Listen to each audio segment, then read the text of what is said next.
Shalom saudara, pernahkah Anda melihat seseorang atau mendengar seseorang, dia bangga ketika dia menjadi korban dari sebuah tindakan jahat? Artinya tidak ada kesedihan dalam dirinya, atau dia tidak merasa malu ketika dia menjadi korban?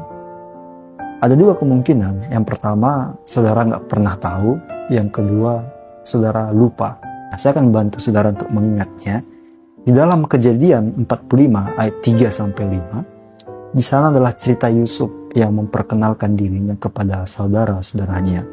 Perkenalan pertama itu dimulai di ayat 3, di mana Yusuf katakan, "Akulah Yusuf." Lalu perkenalan yang kedua itu ada di ayat 4, sedikit lebih panjang dari perkenalan sebelumnya.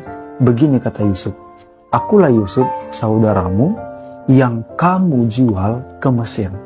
Mengapa dua kali Yusuf memperkenalkan dirinya kepada saudara-saudaranya? Yaitu untuk meyakinkan bahwa dia adalah Yusuf. Yusuf yang menjadi penguasa di Mesir pada waktu itu adalah Yusuf yang sama yang dulu mereka jual kepada orang Ismail. Ada satu pertanyaan yang terus timbul di dalam pikiran saya, saudara, yaitu mengapa Yusuf harus menggunakan tindakan jahat dari saudara-saudaranya dulu untuk memperkenalkan dirinya? Bukankah banyak peristiwa-peristiwa yang saya yakin itu akan diingat oleh saudara-saudara Yusuf? Seperti peristiwa di mana Yusuf menceritakan dia memiliki mimpi, di mana ayah ibunya, saudara-saudaranya itu tunduk menyembahnya. Atau di mana saat Yusuf diberikan jubah yang maha indah oleh Yakub. Saya yakin saudara-saudaranya akan mengingat juga peristiwa itu. Tapi mengapa Yusuf tidak menggunakan itu? Ada satu pesan yang hendak disampaikan oleh Yusuf kepada saudara-saudaranya, yaitu rencana jahat mereka tidak menghalangi pekerjaan Allah atas diri Yusuf. Dengan kata lain, Allah itu berdaulat atas dirinya. Ia yang memegang kendali atas hidupnya. Yusuf menyadari hal ini, sehingga di ayat 5 dia memberi kata-kata penghiburan kepada saudaranya. Dia katakan, jangan bersusah hati dan jangan menyesali diri. Karena bagi Yusuf, dia berada di Mesir itu karena Allah. Nah, kata-kata penghiburan ini juga merupakan pesan bagi kita, orang-orang yang percaya. Kita tidak perlu bersusah hati terlalu lama, saudara, atas kegagalan-kegagalan yang kita alami dalam hidup kita. Baik dalam ujian-ujian yang saudara hadapi, dalam hubungan saudara, dalam pekerjaan saudara.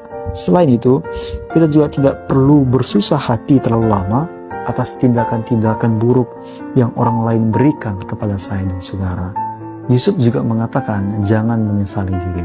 Saudara, dalam hidup ini kita akan terus diperhadapkan dengan banyaknya pilihan. Bisa saja pilihan kita tidak seindah orang lain. Lebih banyak tantangan yang kita hadapi. Kita harus lebih banyak berkorban. Kita juga harus lebih banyak berusaha dalam hidup kita. Dan firman Tuhan katakan, jangan menyesali diri. Tidak ada yang dapat menghalangi pekerjaan Allah atas diri saya dan saudara. Tuhan mampu mewujudkan kemenangan di atas kegagalan-kegagalan yang saudara dan saya hadapi. Ingatlah saudara bahwa hidup kita ini ada di dalam kendalinya Tuhan. Rencana-rencana jahat orang lain tidak akan mempengaruhi rencana Tuhan atas hidup saya dan saudara. Sehingga tidak perlulah kita bersusah hati terlalu lama dan menyesali diri. Roh Kudus menolong saya dan saudara. Puji Tuhan.